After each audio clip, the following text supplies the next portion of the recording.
Good evening. This is a special night for me.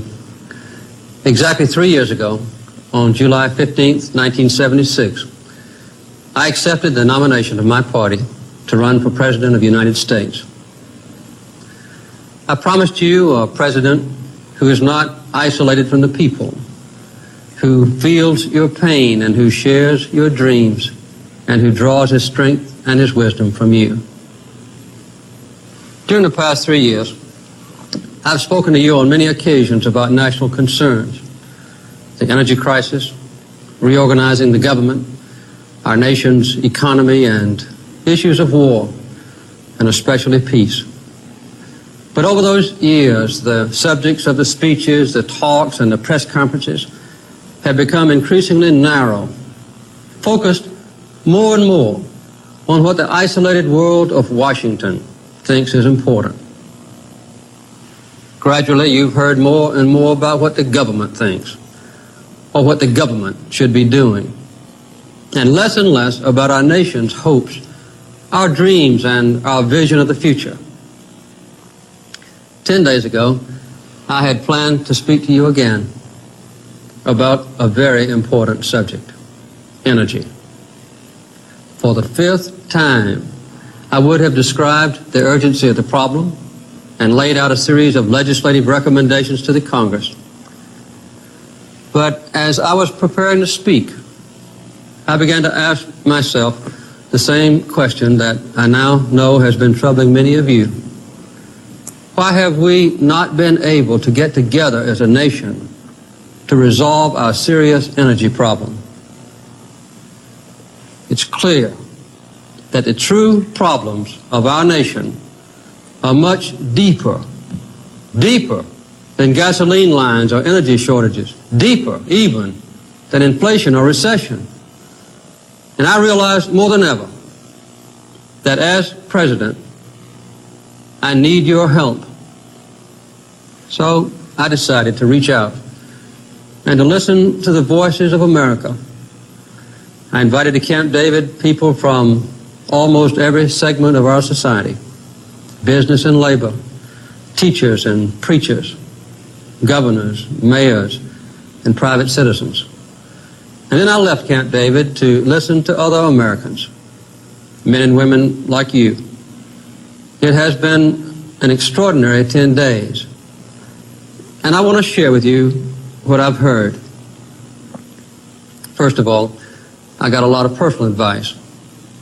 Let me quote a few of the typical comments that I wrote down. This from a Southern governor. Mr. President, you're not leading this nation. You're just managing the government. You don't see the people enough anymore. Some of your cabinet members don't seem loyal. There is not enough discipline among your disciples. Don't talk to us about politics or the mechanics of government, but about an understanding of our common good.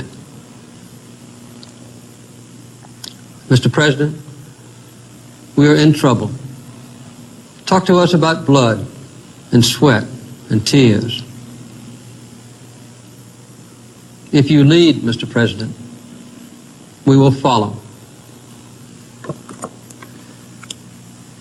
Many people talked about themselves and about the condition of our nation.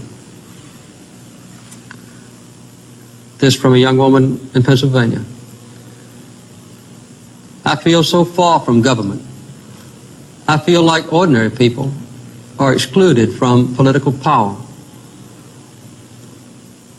And this from a young Chicano. Some of us have suffered from recession all our lives.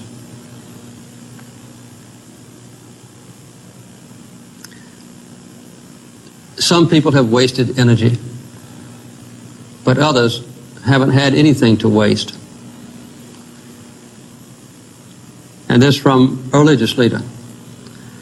No material shortage can touch the important things, like God's love for us or our love for one another. and I like this one particularly from a black woman who happens to be the mayor of a small Mississippi town. The big shots are not the only ones who are important. Remember, you can't sell anything on Wall Street unless someone digs it up somewhere else first.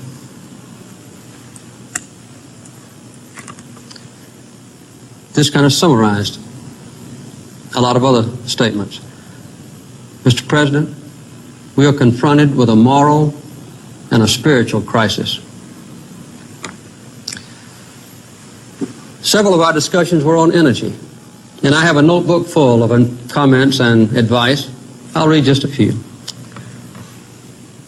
We can't go on consuming 40% more energy than we produce. When we import oil, we are also importing inflation plus unemployment. We've got to use what we have. The Middle East has only 5% of the world's energy, but the United States has 24%. And this is one of the most vivid statements. Our neck is stretched over the fence, and OPEC has a knife.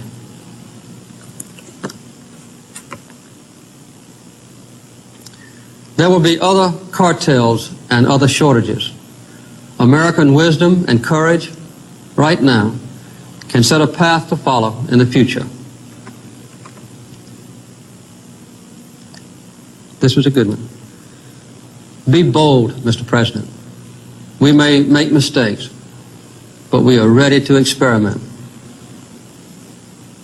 And this one from a labor leader got to the heart of it.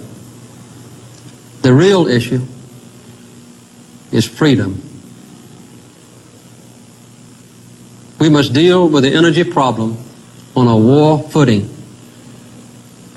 And the last that I'll read. When we enter the moral equivalent of war, Mr. President, don't issue us BB guns.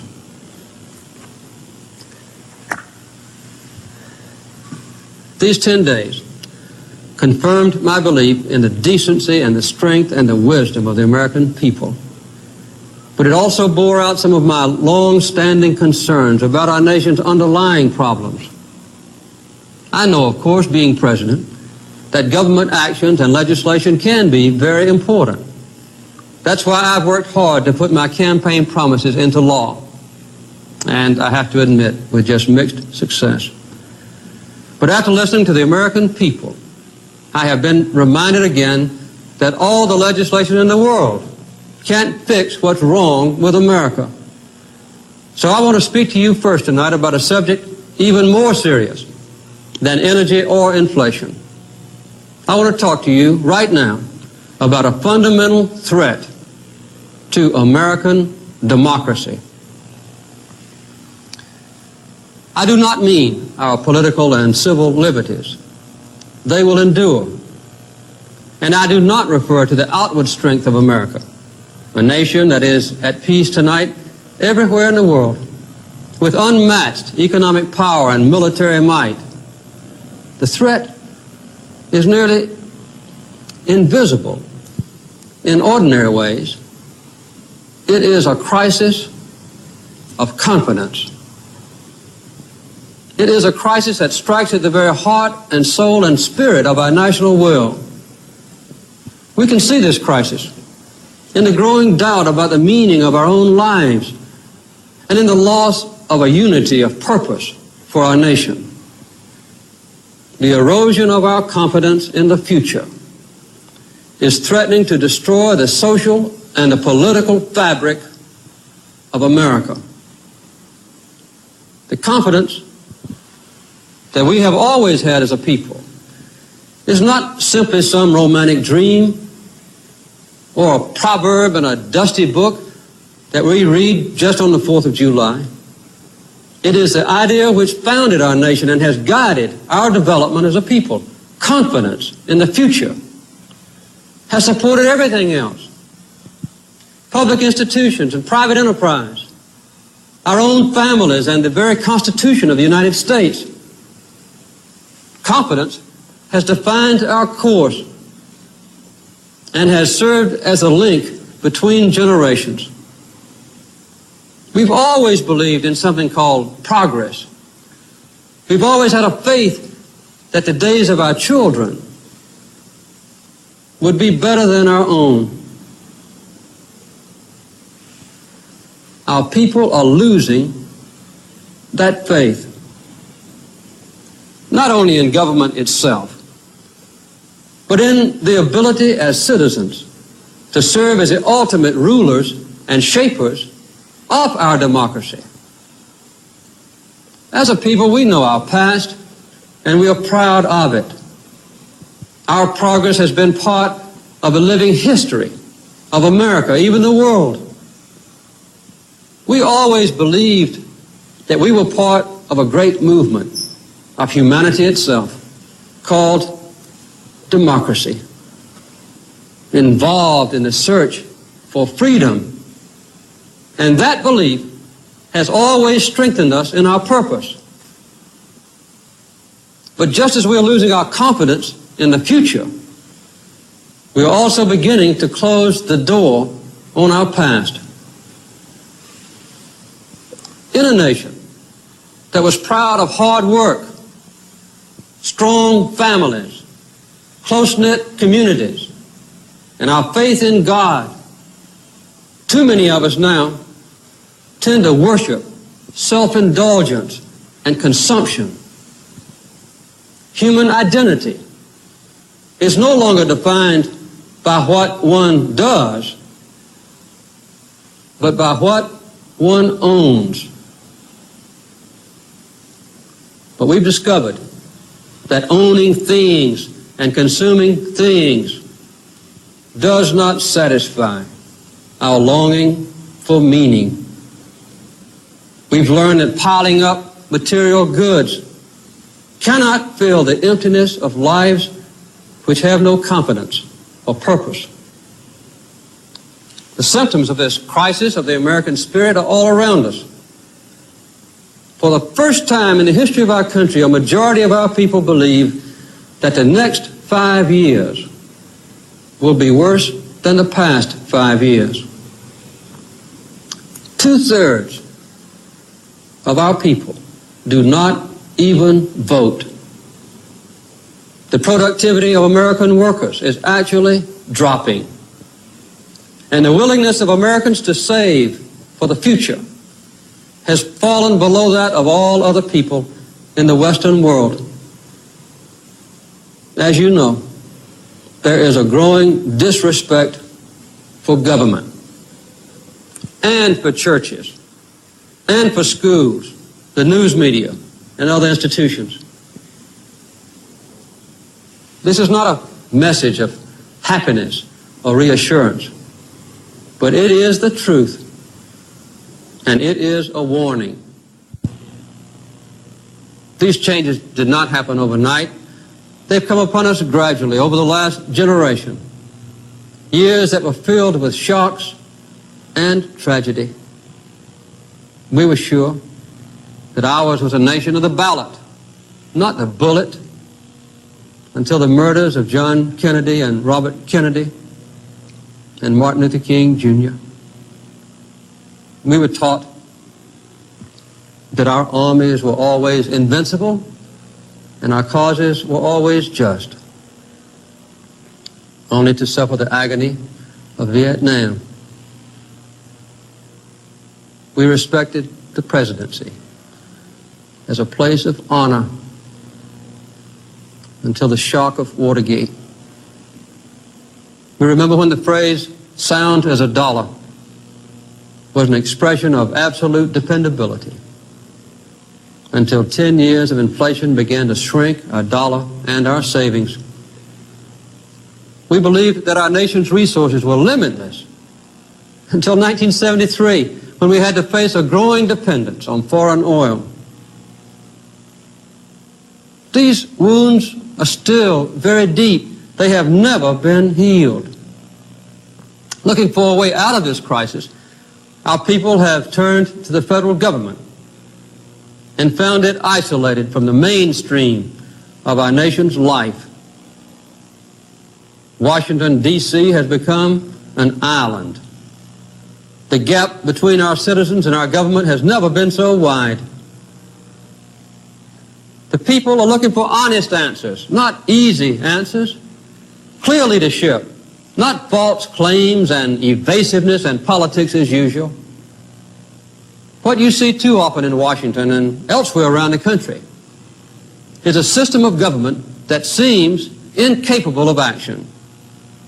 You see a Congress twisted and pulled in every direction by hundreds of well-financed and powerful special interests.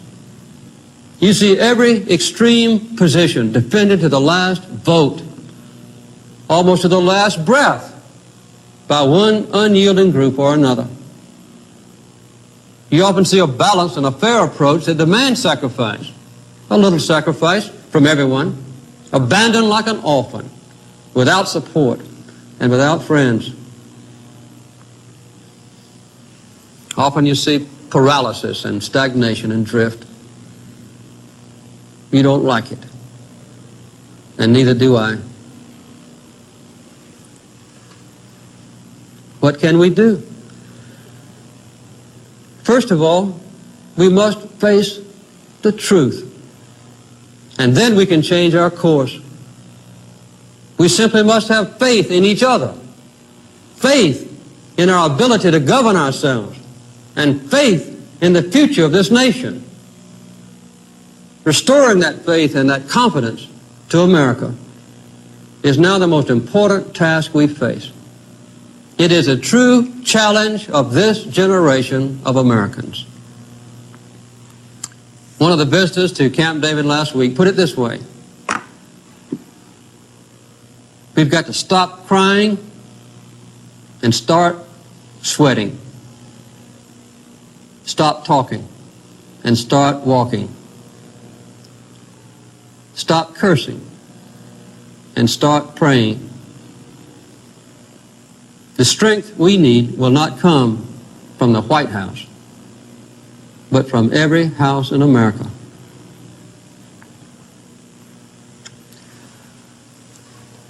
We know the strength of America. We are strong. We can regain our unity. We can regain our confidence. We are the heirs of generations who survived threats much more powerful and awesome than those that challenge us now. Our fathers and mothers were strong men and women who shaped a new society during the Great Depression, who fought world wars, and who carved out a new charter of peace for the world. We ourselves are the same Americans who just 10 years ago put a man on the moon. We are the generation that dedicated our society to the pursuit of human rights and equality. And we are the generation that will win the war on the energy problem, and in that process rebuild the unity and confidence of America. We are at a turning point in our history. There are two paths to choose. One is a path I've warned about tonight, the path that leads to fragmentation and self-interest. Down that road lies a mistaken idea of freedom, the right to grasp for ourselves some advantage over others. That path would be one of constant conflict between narrow interest, ending in chaos and immobility. It is a certain route to failure. All the traditions of our past, all the lessons of our heritage, all the promises of our future point to another path, the path of common purpose and the restoration of American values. That path leads to true freedom for our nation and ourselves. We can take the first steps down that path as we begin to solve our energy problem. Energy will be the immediate test of our ability to unite this nation, and it can also be the standard around which we rally. On the battlefield of energy, we can win for our nation a new confidence, and we can seize control again of our common destiny. In little more than 2 decades, we've gone from a position of energy independence to one in which almost half the oil we use comes from foreign countries at prices that are going through the roof. Our excessive dependence on OPEC has already taken a tremendous toll on our economy and our people. This is the direct cause of the long lines which have made millions of you spend aggravating hours waiting for gasoline. It's a cause of the increased inflation and unemployment that we now face. This intolerable dependence on foreign oil threatens our economic independence and the very security of our nation. The energy crisis is real. It is worldwide. It is a clear and present danger to our nation. These are facts, and we simply must face them. What I have to say to you now about energy is simple and vitally important. Point 1. I am tonight setting a clear goal for the energy policy of the United States. Beginning this moment, this nation will never use more foreign oil than we did in 1977. Never. From now on, every new addition to our demand for energy will be met from our own production and our own conservation.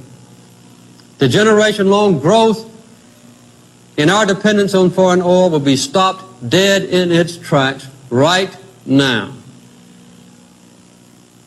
and then reversed as we move through the 1980s. For I am tonight setting the further goal of cutting our dependence on foreign oil by 1/2 by the end of the next decade, a saving of over 4.5 million barrels of imported oil per day. Point 2. To ensure that we meet these targets, I will use my presidential authority to set import quotas. I'm announcing tonight that for 1979 and 1980, I will forbid the entry into this country of 1 drop of foreign oil more than these goals allow. These quotas will ensure a reduction in imports even below the ambitious levels we set at the recent Tokyo summit. Point 3. To give us energy security, I am asking for the most massive peacetime commitment of funds and resources in our nation's history to develop America's own alternative sources of fuel, from coal, from oil shale, from plant products for gasohol, from unconventional gas, from the sun. I propose the creation of an energy security corporation to lead this effort to replace 2.5 million barrels of imported oil per day by 1990. The corporation will issue up to $5 billion in energy bonds. And I especially want them to be in small denominations so that average Americans can invest directly in America's energy security. Just as a similar synthetic rubber corporation helped us win World War II, so will we mobilize American determination and ability to win the energy war. Moreover, I will soon submit legislation to Congress calling for the creation of this nation's first solar bank, which will help us achieve the crucial goal of 20% of our energy coming from solar power by the year 2000. These efforts will cost money, a lot of money. And that is why Congress must enact the windfall profits tax without delay.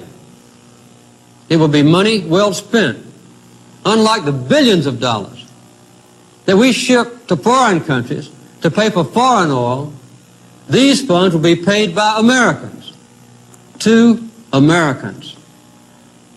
These funds will go to fight, not to increase, inflation and unemployment.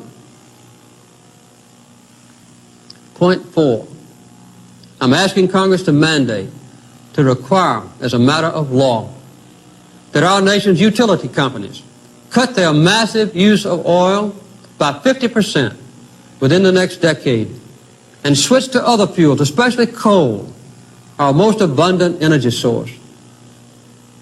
Point 5, to make absolutely certain that nothing stands in the way of achieving these goals, I will urge Congress to create an energy mobilization board which, like the War Production Board in World War II, will have the responsibility and authority to cut through the red tape, the delays, and the endless roadblocks to completing key energy projects.